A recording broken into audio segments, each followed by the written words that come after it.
CEDEAO ne va jamais finir de surprendre les peuples de l'Afrique de l'Ouest. Ils se sont rencontrés en Sierra Leone, non, pour dire qu'ils vont mettre en circulation à partir de 2027 leur nouvelle monnaie, l'ECO.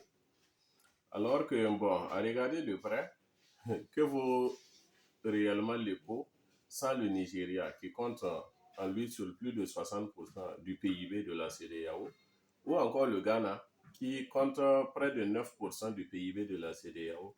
Donc le Nigeria et le Ghana réunis, c'est à peu près 75% du PIB de la CEDEAO.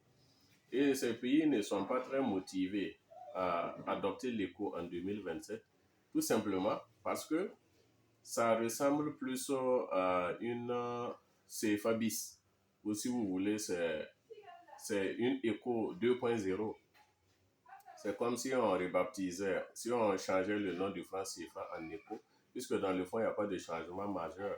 C'est toujours arrimé à l'euro, garanti par le Trésor français et le conseil d'administration. On va toujours retrouver l'Union européenne dedans. Et quand vous prenez le Nigeria et les Ghana, ils ne sont pas prêts à s'embarquer dans une aventure où l'issue n'est pas tellement certaine. Donc, c'est à croire que c'est l'UOMOA qui va adopter l'ECO en 2027. Et c'est juste un changement de nom. Hein. Si vous voulez, on peut dire que l'ECO, puisque les sigles c'est ECO. Donc c'est Emmanuel Komanda Ouattara.